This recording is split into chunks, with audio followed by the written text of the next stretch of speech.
আরে এটা সিয়াম না? যাই হোক ভালো হয়েছে, সিয়ামকে নিয়ে জোহরের জামাতটা আদায় করে ফেলি।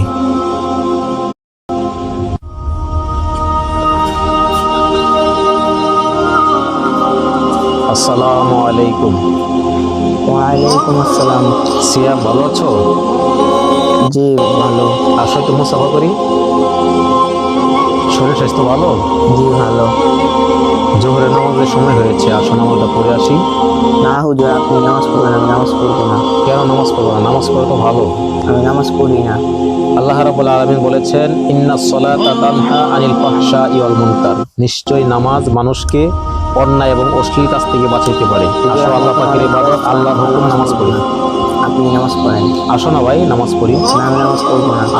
আর দূর, এগুলো বাদ দাও তো, আসো নামাজ পড়ি। এগুলো হুজুর, আপনার সাহস তো কম না। আপনি সামান্য একটা ইমাম হইয়া আপনি আমার সাথে আসছেন কথা বলতে, আপনি আমার গায়ে হাত দেন। আমি বলছি না আমি নামাজ তুমি তো পড়বো না। কাজটা ঠিক করো নাই, ঠিক না। তুমি আমাকে যেভাবে ধাক্কা দিছো এগুলো আসলে ঠিক না। আমি তো তোমাকে ভালো কথা আপনি বলছি। আবার কথা বলতেছেন, সামান্য ইমাম হইয়া আপনি আমার সাথে কথা বলতেছেন, এটাই তো আপনি বেশি। আপনি আবার গায়ে হাত দিচ্ছেন। আমি আরে, নামাজ পড়লে পড়বো না, পড়লে আমি নাই। তো তোমার ভালোর জন্য বলছি, নামাজ পড়া তো একটা ভালো ইবাদত। এটা আমিও জানি। আমার মন চাইলে আমি নামাজ পড়বো, আমি মন না চাইলে আমি নামাজ পড়বো না। সেটা বলার আপনি কে? না, আমার তো একটা দায়িত্ব আছে। আমি যেহেতু হুজুর, তোমাকে দাওয়াত দেওয়া এটা আমার দায়িত্ব। আপনি থাকেন আমার জায়গায়, আমার জায়গায় মসজিদ করা, আমি নামাজ পড়লে পড়বো, না পড়লে নাই। আপনি বলার কে সেটা আমাকে বলবেন।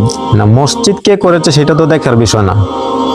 তুমি করতে পারো বা অন্য কেউ করতে পারে, কিন্তু নামাজ তো মসজিদ করলেও পড়তে হবে, মসজিদ না করলেও পড়তে হবে। এটা আমি হচ্ছে আল্লাহ নামাজ পাকের পড়বো না, হুকুম। আমি মসজিদ বানাইছি, আমি এভাবেই জান্নাতে যাব। আমি নামাজ পড়বো না, আপনি যান। নেক্সট টাইম যদি আমাকে এসব করছেন তাহলে কিন্তু খারাপ অবস্থা হয়ে যাবে।